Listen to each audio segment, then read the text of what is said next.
take all these pictures, but I never received them.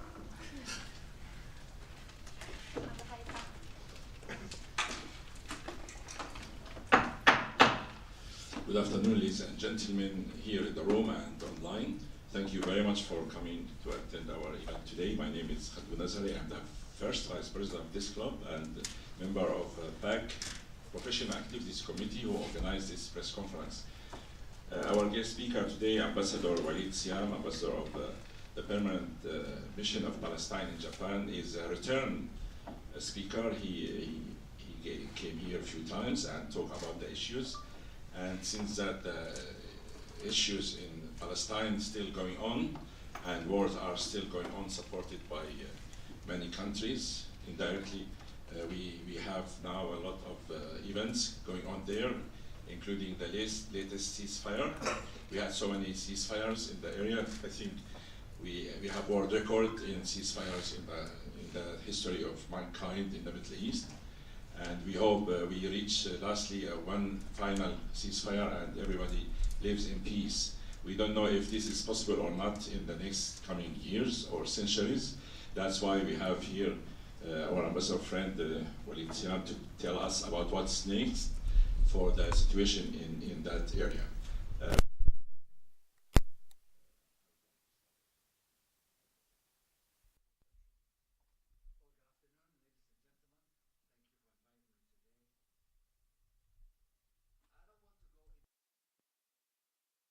Many matters, so I'll leave for the questions later on so I can answer them. I'll just give my statement, is that for 76 years, Palestinian people has endured displacement, oppression, and systematic denial of their rights. All under the watch of the international community, today I stand before you as a representative of my people who refuse to be erased. The recent ceasefire offers a brief and fragile after 15 months of relentless Israeli aggression that has devastated Gaza, killed tens of thousands, and displaced over 500,000 Palestinians. While the truce allows for prisoner exchange and the possible return of some displaced families, it does not erase the immense suffering caused by the Israeli bombardment and blockade. The humanitarian crisis remains catastrophic, with Palestinians in Gaza struggling to survive amid the destruction, shortages, and uncertain future.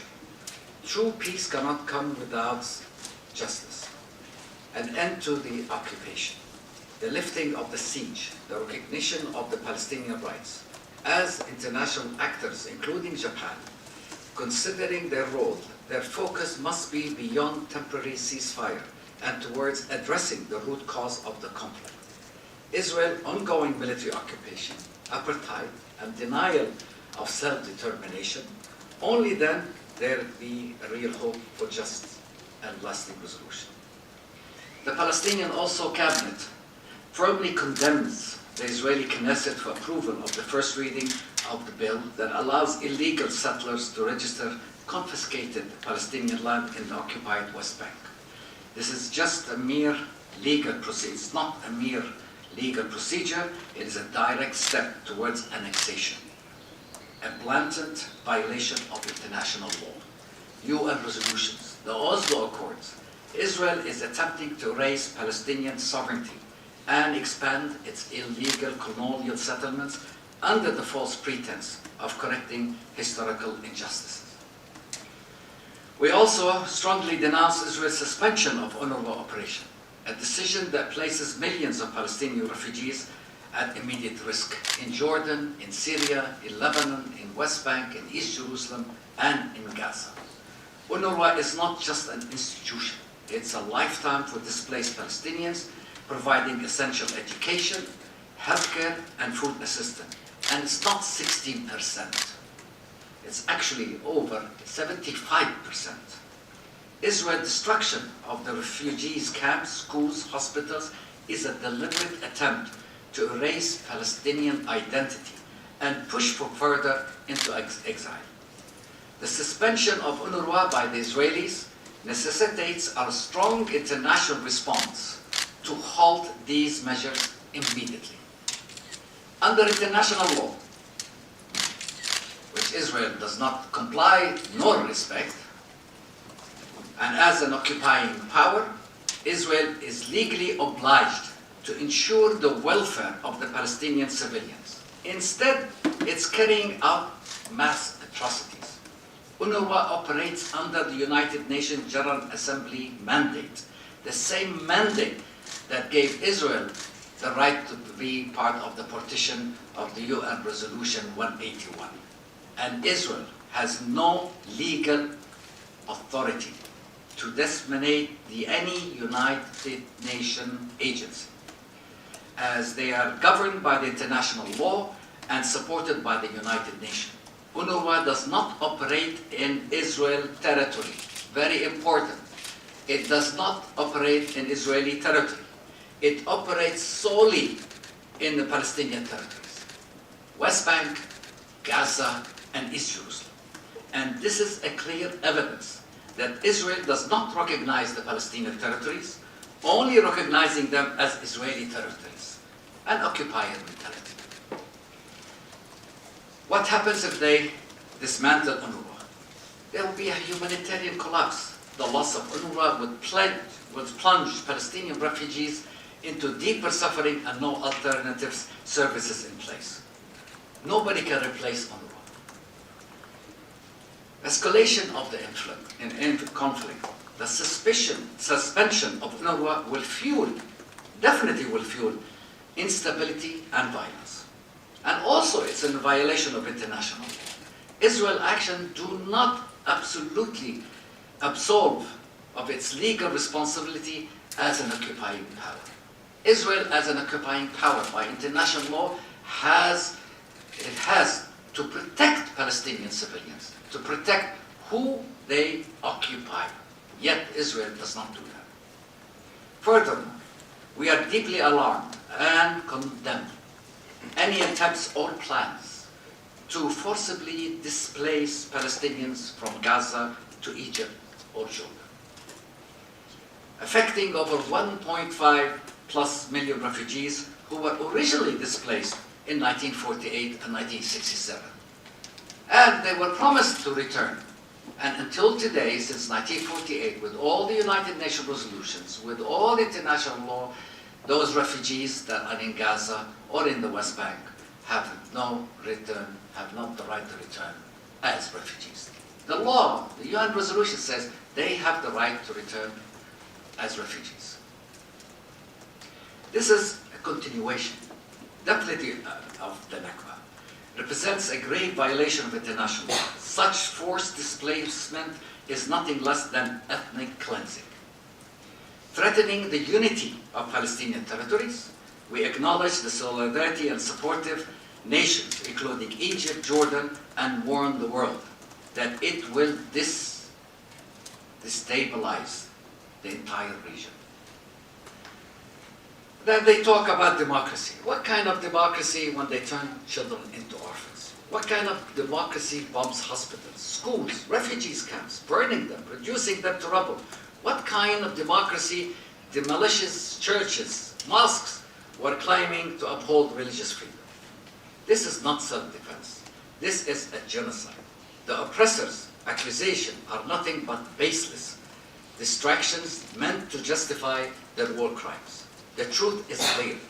Israel is committing genocide in Gaza and now continues systematically destroy Palestinian communities and refugees camps in the West Bank, using every means to erase our existence. Israel is not targeting Hamas as they claim. It is specifically targeting women and children. Roads, schools, hospitals, places of worship have been obliterated. Even humanitarian aid convoys are bombed. Meanwhile, Israeli extremists openly discuss turning Gaza into a tourist destination, exposing their true goal: total occupation and ethnic cleansing. Even one of their ministers said, and one of the senators of the United States clearly said on TV, "Let's nuke Gaza." The facts are undeniable. Over 150,000 Palestinians have been killed, injured, or missing. 70% of Gaza has been destroyed. Entire families have been wiped from civil records. Education has been halted for almost 15 months. The trauma inflicted will last for generations. 19,000 orphans so far in Gaza. Despite this, Israel claimed that actions are justified. But there is no justice in genocide. There is no victory in massacring civilians and reducing cities to ashes. Gaza is a small coastal road. Originally, so everybody doesn't know that maybe, originally measured 550 square kilometers under the 1967 armistice line. But yet Israel, after occupying of 1967, occupied 185 kilometers, reducing the size of Gaza, and today it has reduced it more by occupying Gaza, the home of over 2 million Palestinians. More than 2/3 of them are refugees from 1948 and 1967. Gaza has been really a focal point of Israeli-Palestinian conflict. After democratic elections in 2006, Israel and its allies rejected the results, imposing a blockade on Gaza, suffocating its economy and restricting the movement of people, not only in the Gaza, but also in the West Bank and East Jerusalem. Israel's aggression against Gaza is not new. Major conflicts occurred: 2008, 2009, 2012, 2014, 2021. The current assault, which began in October 2023, has been the most brutal, reducing entire neighborhoods to rubble. Israel forces to continue to desecrate Islamic Christian religious sites, systematically violating the right to practice religion. Most of the leaders go to the mosques in Jerusalem just to agitate the people. This is what we call a systematic ethnic cleansing. The Israeli ultra-radical Zionist government has made its intention clear. The destruction of Gaza by carpet bombing and cutting off food, water, medicine, supplies are part of a premeditated effort to push Palestinians out permanently. And we have seen many statements of Israeli leaders, including the Prime Minister, saying that the Palestinians should go to the Sinai Desert. Reports confirm that forced displacement plans were in place ago as the occupier policy, proving that it's not about security, but about ethnic cleansing. The international community must take immediate and decisive action to stop Israeli violation. We call on the United Nations to reaffirm its commitment to UNRWA and reject Israeli illegal interference. The European Union, Arab League, the international allies, to take concrete steps against Israeli settlement expansion and war crimes. The United States to end its unwavering support for Israel, violations of human rights and international law. And to those who believe that they can erase us, let me be clear. You will fail. You cannot bury the truth, and you cannot silence a people determined to survive. To the world we say, the mask of self-defense has shattered. The lies has been exposed. The time for accountability is now. Justice must be done now. Thank you. Thank you very much. I would like to open the floor to Q&A. I start with Anthony. Please, Anthony, proceed to the front mic.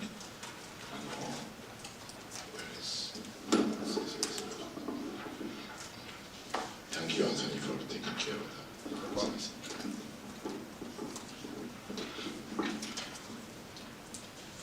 Hi, Anthony Trotter with ABC News. Sure. In this new landscape, Gaza is in ruins, Hamas is still around, the Assad regime, gone. What's Palestine's plan for governance, reconstruction, and recognition? What's the strategy moving forward when this war finally ends? Thank you. Thank you.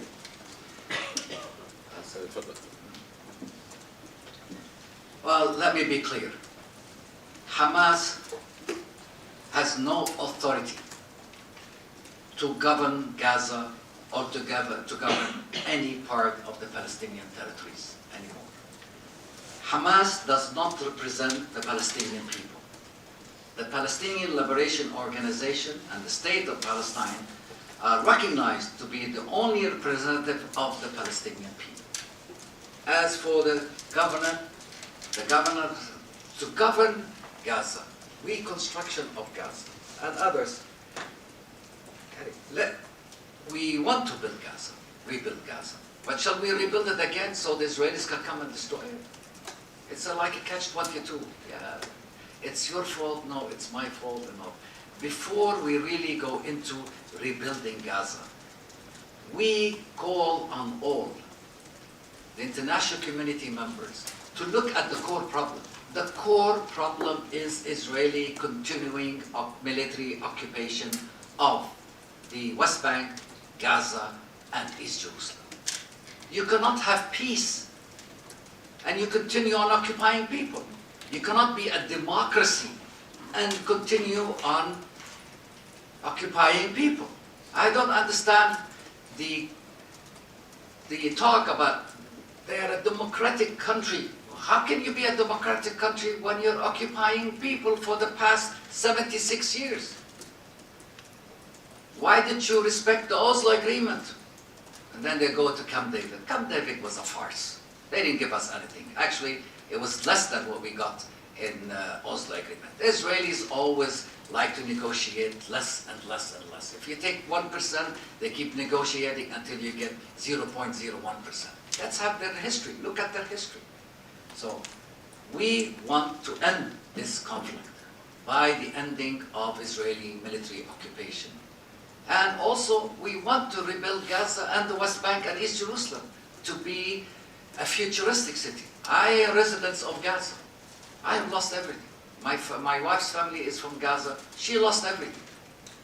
We're looking at the pictures that they're sending us now. It's rubble. It is not what they say. They were against Hamas.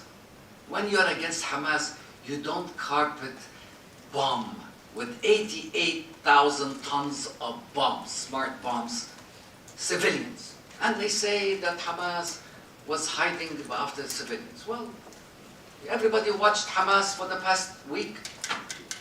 They came out. Where? How did you destroy them?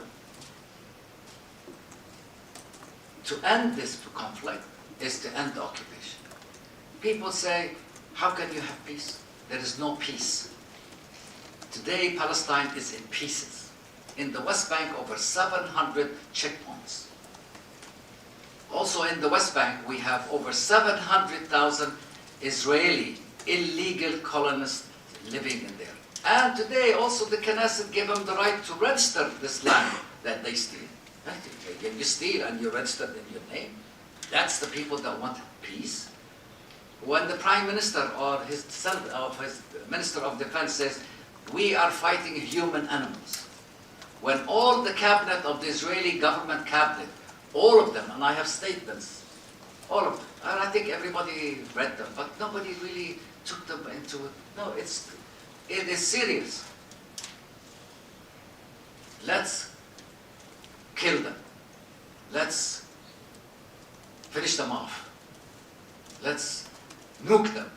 All of this, is this a sign that this Israeli government wants peace? No, it's not. So, to conclude my answer to you, we want Gaza to be a futuristic city. We want to give hope for the next generation. Do you believe that the child that lost all his family, 50, 60 people of his family, do you think if we don't give him hope, what will happen to him? What he's going to grow to be? We're going to have this psychological problem and many socialist problems, social problems. So it's now we have to end the conflict. We have to start caring about each other because Israel cannot survive alone. It's like we and the Israelis in a boat on an ocean, in the ocean. If one of us is out of the boat, it's going to sink. So Israelis have to really understand. No Palestinian state, no peace. Very clear. Next question, please. Yes.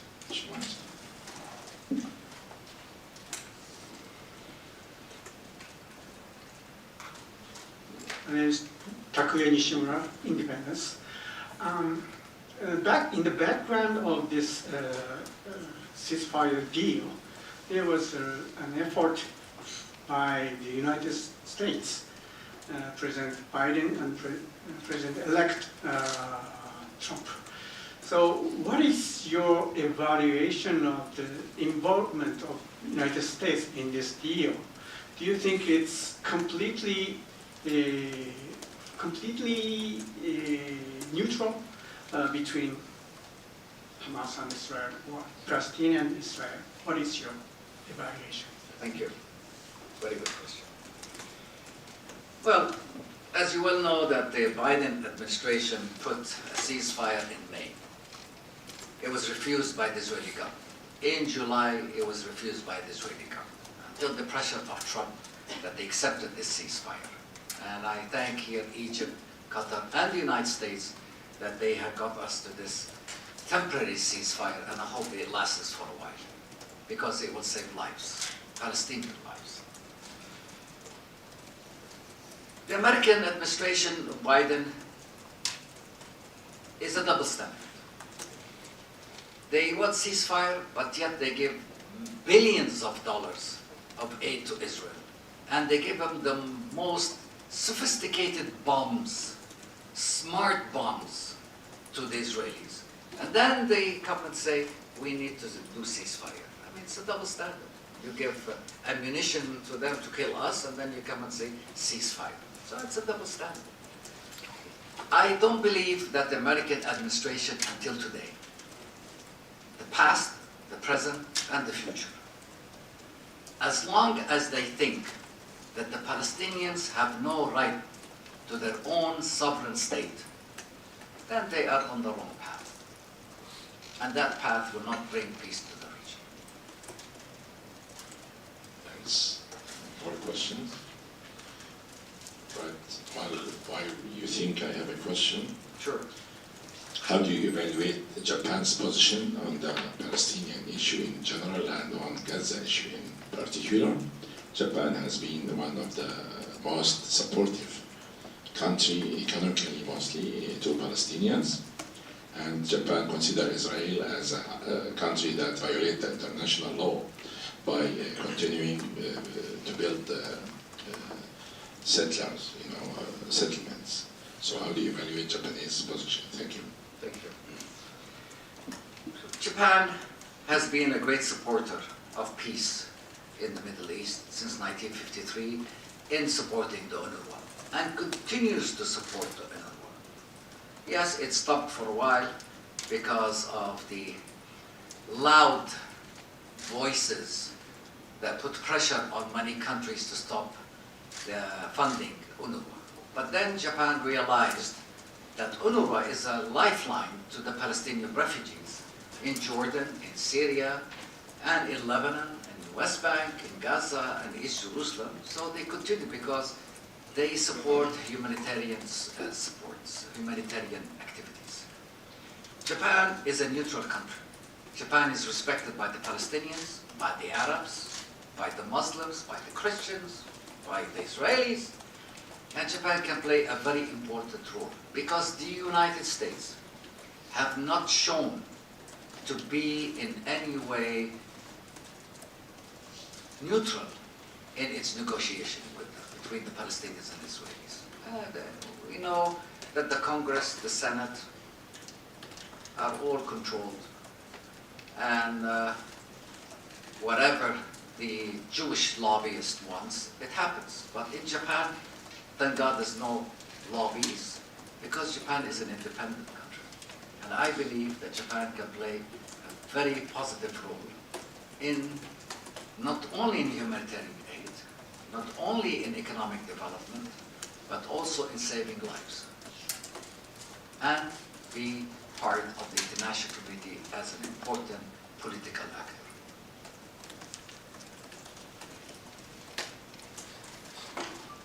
Next question. All right, I will keep asking. Do you think that Israel is the most dangerous place on earth for Jews to live in, given all the wars, since it was established in the mid of the last century. Until now, it's been involved in wars and whatever violence. And that I read that actually in many comments. It's not my own. I don't know in terms of statistics, but do you think Israel is a very dangerous place for the Jews to live in, and it should seriously reconsider its policies? Thank you. Now, the Arab countries were a safe haven for the Jews that were forced out of Europe because what happened in Europe? They were welcomed in Iraq, Lebanon, Syria, Morocco, Algeria, Tunisia, all of these Arab countries.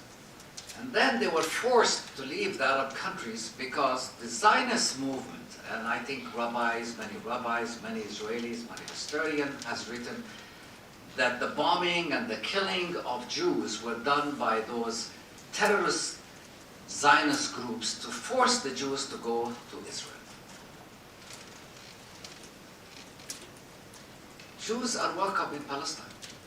Actually, my uncle, may he rest in peace, and she may rest, was married to a Jew. We were living really happy with each other. I met many Jews in Jerusalem. They're still listening to Kulthum, Farid al-Atrash, Abd al-Halim Hafiz, which are the Egyptian singers. They still eat the hummus, fool, falafel, Palestinian food, and they lived in peace. But until this virus that came, the radicalism in Israel, the Zionism radicalism came to Israel, it's when the problem started. I think if they get rid of that virus, then I think Palestinians and Jews can live in peace. Because we have nothing against Jews. Because in our constitution, which I don't think Israelis have constitution, in our constitution it clearly says the following: where Jew, Christians and Muslim can live equally in Palestine. But in Israel, it does not say that Christians and Muslims, Arabs have the same right of Jews. And that's why it's discrimination. And that's why it's not a democratic country. And that's why they don't have the constitution. So I think the most dangerous place for Jews right now is Israel itself. Because they are paying the price of the radicalism, of the virus of Zionism. Thank you. Yes. Give me a tough question.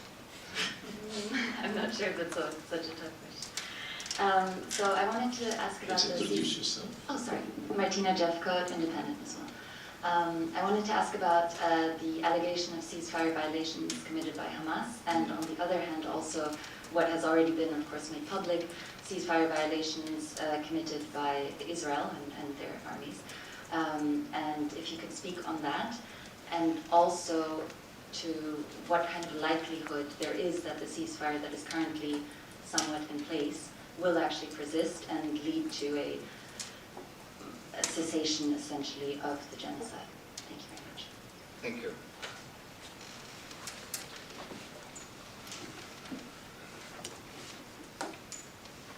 I think if you want to know what's the present and what's the future, we have to look at history.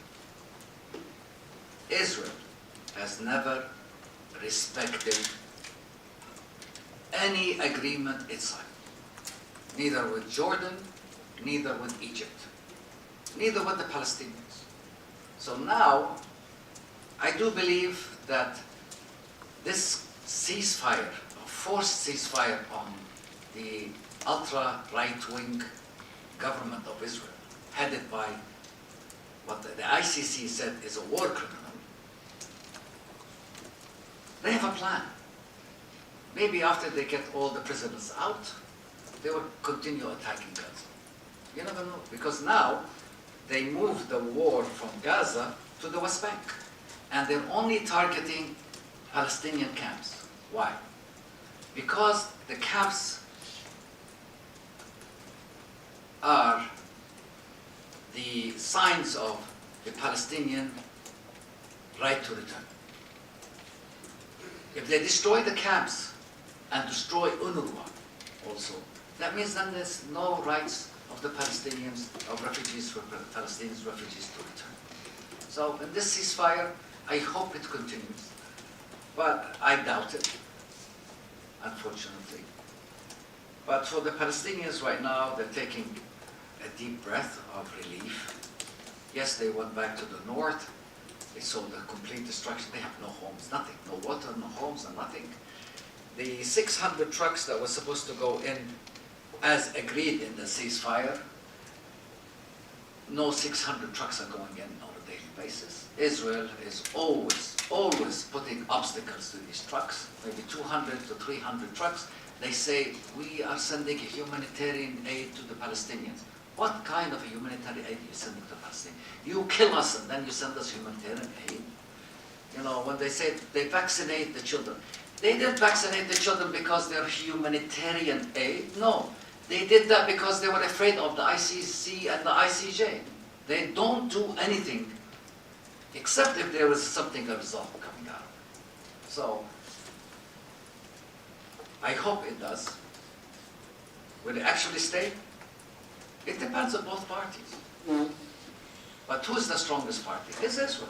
Who occupies Gaza? Is Israel. Who has the most powerful military in the world? Is Israel. Who's the victim? Not Israel for sure. The Palestinian civilians, women, children, and men in Gaza. Thank you. Yes.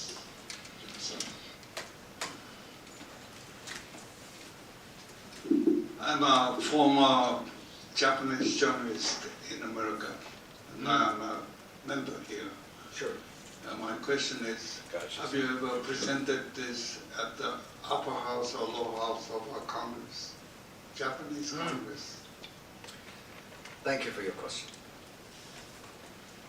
We are always in contact with upper house members and lower house members and the Japanese government.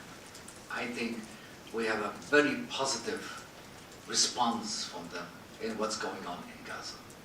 You know, politicians sometimes don't say what they want, but deep inside they know what they feel. What the world, not only upper house and lower house, what the Japanese saw, what the world saw for the past 471 days on the social media, the atrocities that happened in Gaza, the children that were burned, the women that were killed, the destruction of the whole communities, the schools, the hospitals, and they claim the hospitals there were terrorists in it, and the school, okay, if there's one hospital, why do you destroy 17 hospitals? Why did you destroy 163 schools? Why did you destroy the whole Gaza, 70% of Gaza? Seeing these atrocities has connected people to really of their humanity, and they saw what Israel is really committing of atrocities in the Gaza. So I do believe that the Japanese government understands completely and sees and supports all international law and support the rule of law. Because without that, then we are in a jungle. So that we appreciate from Japan. It has voted in the United Nations many times to stop the ceasefire. I think Japan has put pressure on the Israelis to stop the ceasefire. And hopefully that the upper house, lower house members will go visit Gaza. And I hope I challenge all media. Go to Gaza. Israelis will not allow you today to go to Gaza. They allow you to go with the military because they say it's not safe. It's safe. I challenge you to go to Gaza and write about what you see. Because what you're going to see is more than what you have seen on social media. But Japan is a very important thing. Prior to the armistice announcement, or Prior to this announcement, Yes, yes, of course, yes. Since the beginning of the war. Thank you. Thanks. For the record, Takahashi signed his name, so Yeah. Mr. Takahashi, Thank you. one of the members of the club. I have a question online from Fred Vargas. He's asking what is the status of Hamas in Gaza now in terms of governing the area and its relationship with the ordinary people of Gaza. And what is your personal view of Hamas? That's the first question.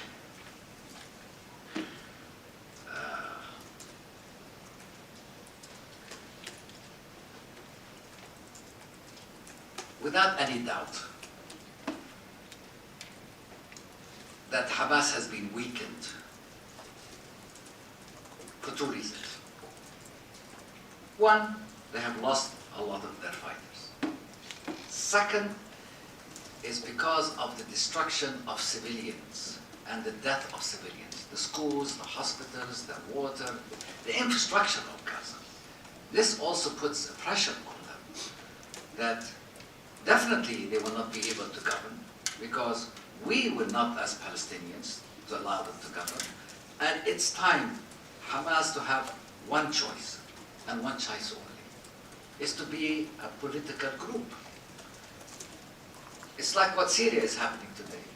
The new government with the new president has announced that all the previous military people, after they go through a special procedures, they can join one united military army, one united security apparatus. And I think we should not forget that Hamas is not coming from the moon or from Mars. Hamas is part of the Palestinian society.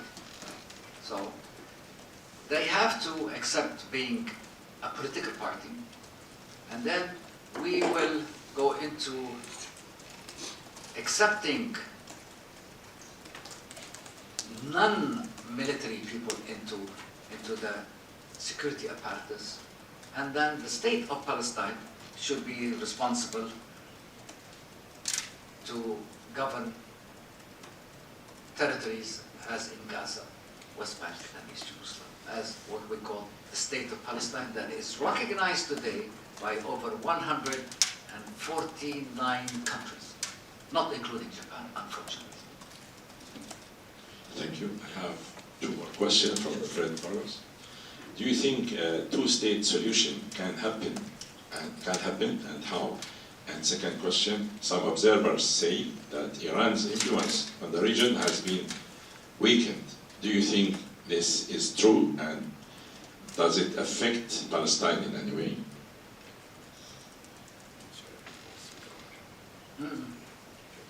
Sure. Well, I don't see any other possibilities for a solution than a two-state solution. Because if it's one-state solution,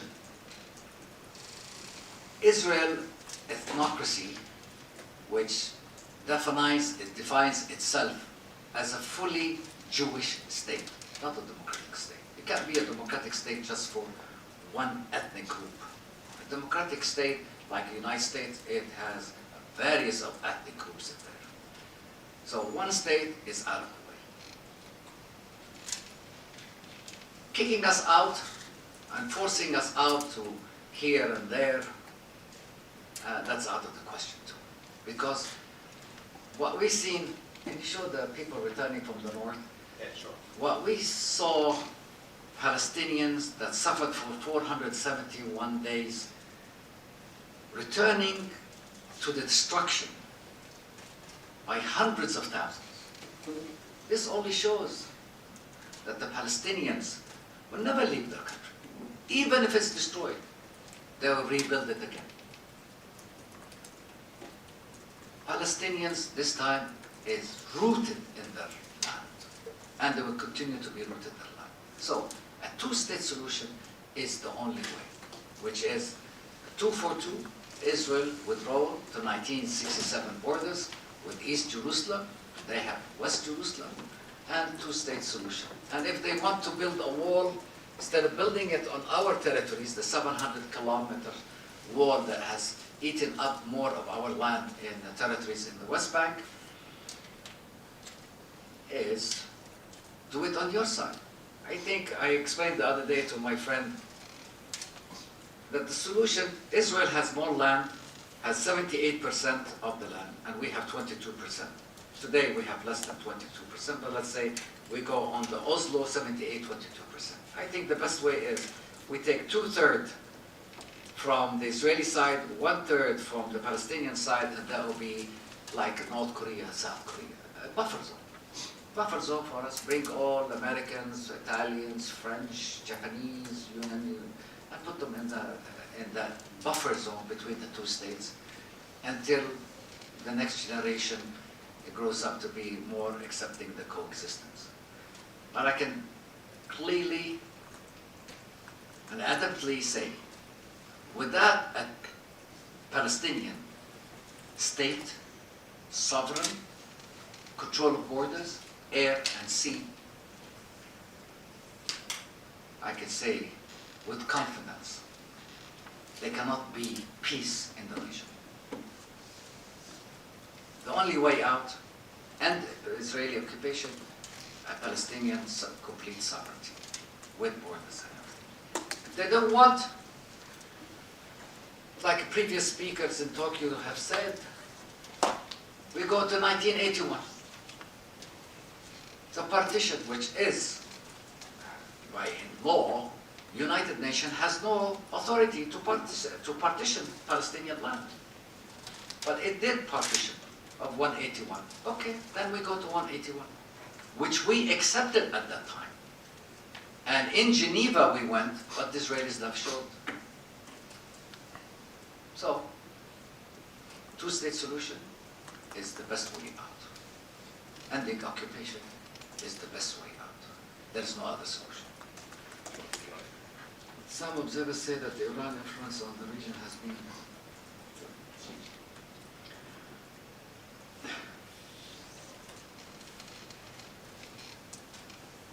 I believe and I call on all countries that they state they want to liberate Palestine, to liberate Al-Aqsa, to liberate the churches, to liberate the Palestinians. Leave us alone. We can do it on our own.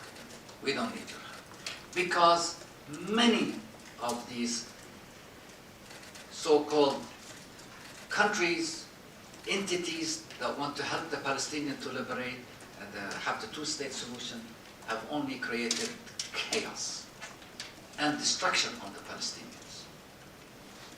Palestinian issue is a Palestinian issue for Palestinians. It's not in the hands of X and Y and Z countries. If you want to support the Palestinians, support us in the international conferences that we are in. Support us in rebuilding Palestine. We don't want weapons. We don't want money. We don't want aid. Teach us, don't feed us. And I think we Palestinians are very well educated and well comfortable with ourselves to rebuild as we have rebuilt other countries in the past. We have doctors, we have people in NASA, we have people in Congress, we have people everywhere.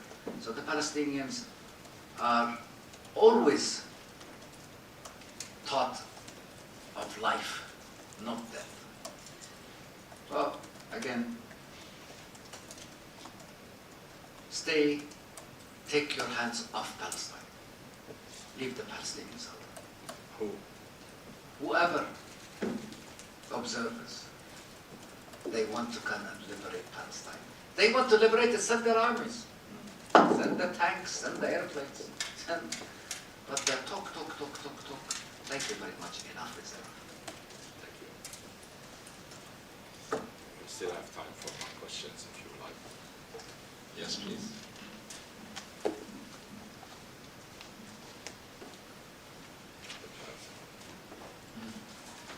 My name is Hirofumi from UK. My question is that U.S. President Donald Trump said that people in Gaza should move to other territories such as Egypt or Jordan. What's your thoughts on this? Sure. At least somebody asked me a good question, so I can answer. I was waiting for that question. But Trump's approach to reshaping the Middle East, while overlooking our inalienable rights, Palestinian rights, for a sovereign state, and based on 1967 borders, first it violates international law. I keep saying international law, but unfortunately, people that talk about international law do not comply with international law. But anyway, and we must not really permit a single individual to undermine the rule of law, as if it's his directives are the only ones that matter. No one really holds divine authority on earth. And he certainly, and they certainly, do not represent such a power. You know, I would like to quote Einstein when they asked him about define insanity. He said, doing the same thing over and over again and expecting the different results. They're still doing the same thing over and over and over. 4 years ago, 5 years ago, he declared Jerusalem as the internal capital of occupying Israel, occupation Israel. And the world said no, and the United Nations, including Japan, voted no, will not accept it, because it's against international law. I mean, Palestine and Palestinians are not piece of a pawn in a game that you can move them. Yeah, today we give them Jerusalem, tomorrow we give them West Bank, then we take 2 million to Egypt and Jordan, and then Indonesia and all that, and all. Jesus Christ. If you have a problem with that, take whoever you love and put them in America. America is huge, Arizona is big, California is big, Colorado is big, Texas is big.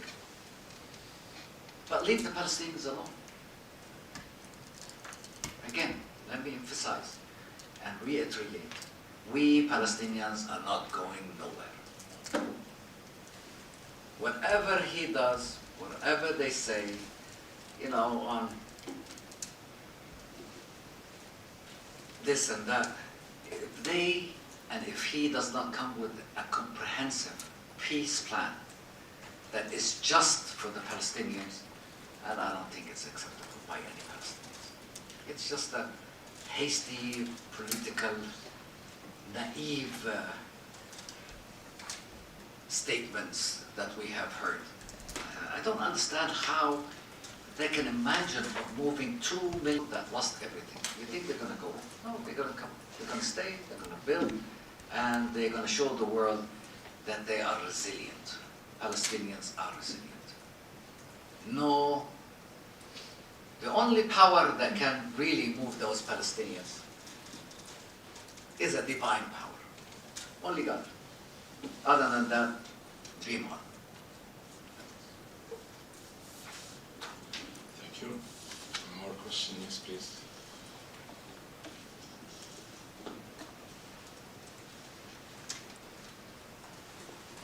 Good afternoon. My name is Adila Azizali. I'm a student at Temple University, Japan.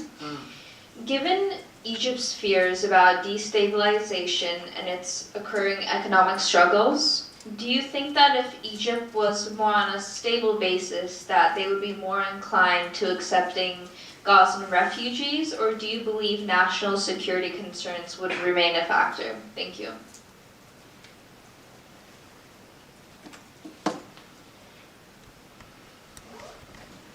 I'm really surprised of your question, because it seems to be that the Palestinians are the problem in Gaza. That Egypt will accept them or not accept them because the economy in Egypt, not in Egypt. The Palestinians are not the problem. And they will continue not to be the problem or the obstacle to peace. The obstacle to peace, again, are the Israeli military occupation. If that's not clear to the world, then I'm sorry, the world is blind or cannot hear very well. Egypt is for Egyptians. Jordan is for Jordanians. Palestine is for Palestinians, and whoever wants to come and live with us. Whoever doesn't like that, they can go to the countries that supports them and live over there. Maybe they'll have a better life there.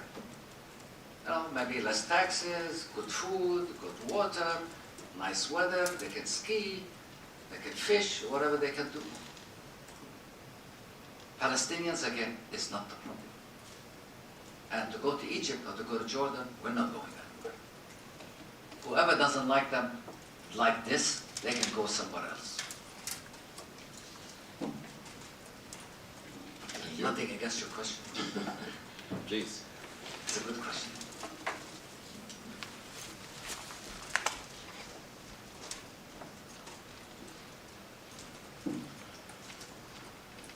Thanks for your speech. I'm Takeda from GG Press, Japanese news agency. You told that Hamas has just one way to be a political actor as part of Palestinian society. But Israeli Ambassador to Japan is spoken speech prior to you concerned that Hamas's ideology to eliminate Israel. What do you think about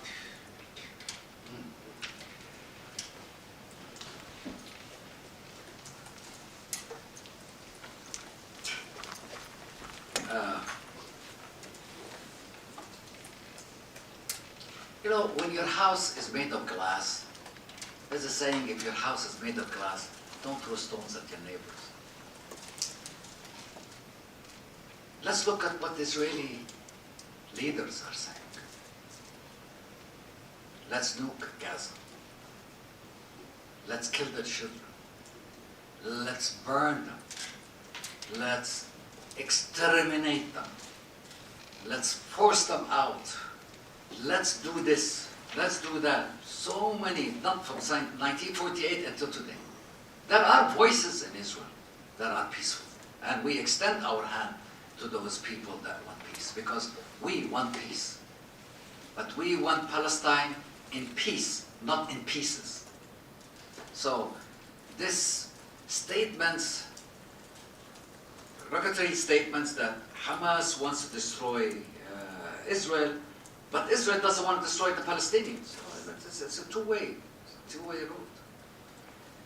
But Hamas leader Ahmed Yassin, a crippled leader, in a wheelchair, that doesn't hear good, that doesn't talk well, very sick, announced, he was the leader of Hamas, announced that he will accept a two-state solution, 1967 with East Jerusalem. What happened to him? Israel assassinated him with 2 rockets coming out in the mosque in the early prayer in the morning. What does that show? Rantisi, another leader of Hamas, that called for a two-state solution, was assassinated. Haniya called for a two-state solution. He was assassinated. The leader in Lebanon called, Hamas leader in Lebanon called for a two-state solution. He was also assassinated. Every leader of Hamas that calls up and says, we accept two-state solution, is assassinated. Go look at the history. And don't believe me, it's there. But for them, they killed the terrorist. But look at the statements before he was assassinated. You know, and then you can see they assassinate anybody that wants to accept a two-state solution. Because as long as these Israel can claim that those groups that wants to destroy Israel, there is no solution to the peace. There's no two-state solution. And as long as Israel government, this radical government, continues on war on Gaza, on the West Bank, it's safe. Because the minute this war stops in Gaza or in West Bank, what happens? First, the Israeli government will fall. Second, the Prime Minister of Israel will be arrested on corruption because he has so many corruption in Israel. Third, he has an international ICC warrant of arrest for war crimes. So continue the killing of Palestinians and continue using this talks of they want to destroy Israel and this and that and this and that.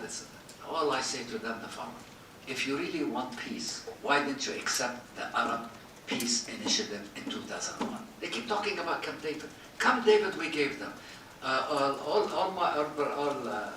All-Mart, we talked to Abu Mazen. But the Palestinians refused. They always miss an opportunity. Listen, we gave them the best opportunity in history. 2001, Arab Peace Initiative, that stated the following: all Arab Islamic countries, including Iran, if Israel accepts the United Nations resolution of 1967 with East Jerusalem as the capital of Palestine, all of them will recognize and have peace with the Israelis. But now the Israelis play another game. They like to go to this country and make peace with it. They're under the Abrahamian thing, and okay, you can do with all countries you want to do with Abrahamian. But there is no normalization between people and people. It's just a big lie to the world. Oh, we are signing peace accords under the Abrahamian and with this. This is a bunch of bull, sorry. Because the people of those countries has not really normalized with Israelis. And neither the Israelis has normalized with them. We can see it in many Arab countries. So, to come and say that they want to destroy, look at the past. Plus, who created this? Who brought $30–40 million every month from Israel into Gaza? Who? Who allowed it? Wasn't it Netanyahu's government? Who allowed it? So if they really think that Hamas is a terrorist group, and Hamas wants to destroy Israel, and Hamas wants to do this, and Hamas wants to do it, why would you allow $30 million to $40 million a month, per month, since Netanyahu have been in office, to go into Gaza? Why? Ask them that question. And ask them the Israelis. Why don't you ask the Israelis, why do they continue occupying Palestinians? Where is your borders? Where is your constitution? I have my borders. The United Nations has recognized my borders. I have a constitution. I'm not occupying. I'm the victim of Israeli military occupation. Again, let me reiterate something. They put labels on us as terrorists and others. Do I have still time? But when the American Revolution started in 1770, when the French Revolution in 1789, when the Haitian Revolution in 1789, also 91, sorry, when the Spanish-American War of Independence in 1808, Revolution of 1848, and others and others and others. Those people that rose in America, as an example, against the British colonies, against the British occupation. Why were they not called terrorists? Why is it when the Palestinians resist under international law, the military occupation, we are labeled terrorists? It's a double standard. It's very clear. Double standard. So, we extend our hand to every Israeli that really wants peace with us, the Palestinians, to make his voice loud. First, end the occupation.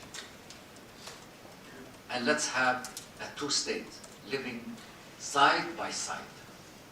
Justice for all, respect for all, coexistence for all, and not one is better than the other. All equal. And we are ready at any time. We didn't miss any opportunities, as they always say, Palestinian. Go to 2001, Arab Peace Initiative. It's on the table. United Nations Security Council resolutions, United States General Assembly resolution, International Humanitarian Organization resolution. So many resolutions for the solution. Never Israel complied with it. Under the pretext of, they want to destroy us. They always played the victim. I mean, we are the victims. My father was the victim, I am now the victim, and my kids are the victim, and my grandkids are the victims, because we are still refugees. We are not allowed to return to our own homes. That I have in my office the original documents from the Ottoman Empire, and also before the Ottoman empires, that this land lived on, my family lived on it. So you cannot come and say, erase me from it. No, we compromised. 78 for you, 22% for us. Leave us alone. Thank you, very helpful. We almost reached the end of the session, but please let me pose the last question. Sure. It's also about the future, which is the title of our meeting today. You said that there was a carpet bombing of Gaza. Yes. And I read some reports saying that bombs dropped on Gaza by Israel equals 5 atomic bombs of the one that dropped over Hiroshima. I'm not sure about this, but I heard it in many places. Also, many people talked about what we saw in Gaza is the first ever genocide online in the history of mankind. And all of this, Israel is still enjoying everything normal. And there are reports also that Israel might annex the West Bank. So, given that, do you think that Israel has really a good chance to continue its move to conquer all of Israel, all of Palestine, and depart all Palestinians, and establish its own only Israeli country, and especially we don't see any sanctions against Israel after all of that? What do you think about the very near future? Well, shall we expect the same thing happens in the West Bank? Thank you. This is a clear evidence of a double standard of the international community. 88 plus thousand tons of bombs that has fallen on Gaza. I don't know how much in particular was the atomic bomb in Hiroshima and Nagasaki, but definitely it's more than 2 or 3 or 4 bombs. But there is no really comparison between Hiroshima, Nagasaki, and the Gaza. The only thing that we can compare is the suffering of the people from these 2 greater accidents. With all this, genocide online, ICC, ICJ, international community, and I'm very surprised when they said, when the ICC came out and said, this, the Prime Minister and the former Defense Minister is under arrest for war crimes. They don't respect the ICC. ICC is part of the United Nations organization. ICJ too. So they accept whatever they want and they refuse whatever they want. And they say some of the international community members do not accept the ICC. If you want to continue on this, that means that we're going to be living in a jungle, you know. And then I think they talked about Syria. So I'm going out of the subject about Syria. And Syria has not yet asked the ICC and the ICJ, and I'm definitely that they should apply for that, and that Assad will be a war criminal, because what he did is a war crime. Israel committed war crimes in Gaza. Israel committed genocide in Gaza. Israel even stopped food coming in. I can show you, show them, they come and say that they gave us food and they gave us this and they gave us this.